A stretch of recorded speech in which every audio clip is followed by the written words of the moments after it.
Hi hello ఎలా ఉన్నారు అందరూ? నీతమ్మ వంటిల్కి స్వాగతం. నేను ఈరోజు సగ్గుబియ్యం వడియాలు ఎలా చేయాలో చేసి చూపించబోతున్నాను. ముందు రోజు రాత్రి అరకిలో సగ్గుబియ్యాన్ని 2 గ్లాసులో దేంతో తీసుకున్నామో దాంతో 2 గ్లాసుల నీళ్ళతోటి నానబెట్టాను.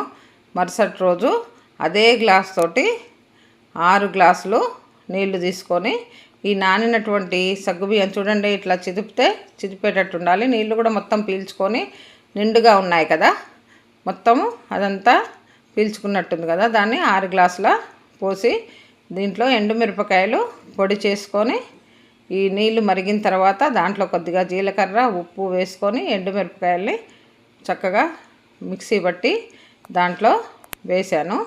వేసి అదంతా కూడా ఉడికి బాగా కలుపుతూ ఉండాలి, లేకపోతే అడుగంటుతుంది. అడుగంటి మాడినట్టుగా ఉంటుంది. ఎండుమిరపకాయలు ఎర్రగా ఉండి మీకు చూడడానికి ఎర్రగా కనబడుతోంది, కానీ కారంగా లేవు, చాలా బాగా వచ్చాయి. దాన్ని బాగా ఉడికేటట్టుగా చిక్కగా గంజిలాగా దగ్గరికి వచ్చేటట్టుగా మనము కలుపుతూనే ఉండాలి.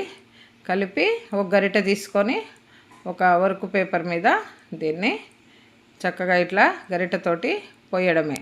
పోసినట్లయితే ఎంతో చక్కటి సగ్గుబియ్యం వడియాలు మనం మార్కెట్లో కొనుక్కోవాలంటే ఇవి చాలా రేటు ఉంటాయి కదా. 2 రోజులు ఎండలో ఎండబెట్టినట్లయితే చక్కగా ఇట్లా ఊడిపోయి వస్తాయి వాటంతట అవే.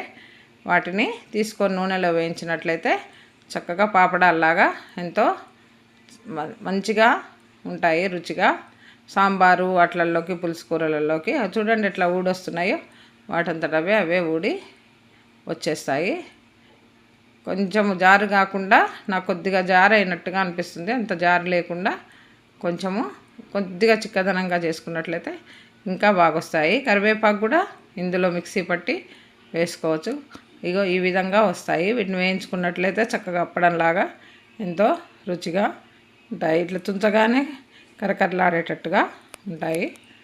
తింటే కూడా ఎంతో క్రిస్పీనెస్గా ఉంటాయి. లైక్ చేయండి, సబ్స్క్రైబ్ చేయండి. Thank you.